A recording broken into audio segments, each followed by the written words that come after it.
Good morning po. Dito po si Ma'am Shirley. Siya po ay may dati ka pong, ano pong problem mo dati, ma'am? Yung sakit. Ano sakit niyo dati? Ang myoma. Ayun. Tapos nalaki yung puso ko. Tapos mababa ang red at saka white at saka hemoglobin ko. Dati nga nagpapacheck up ako. Salina na daw ako ng dugo. Kasi baka matumba ako habang naglalakad. Nakailang balik na nga ako sa BMC.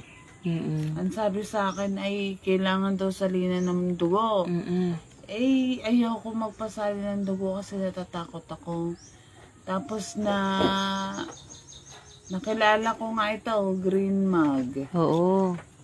Na-share. Ginamit ko to. Tapos nilalagay ko siya, ini-spray ko sa tiyan.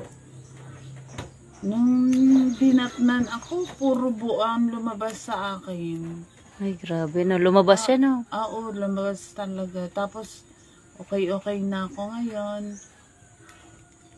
Okay ka na. Oo, okay na. Kasi Okay nakarami na siya. ako nito. Iyon. Okay, nagpa-purchase siya ulit ngayon. Oo, tapos isinishare ko na rin sa iba.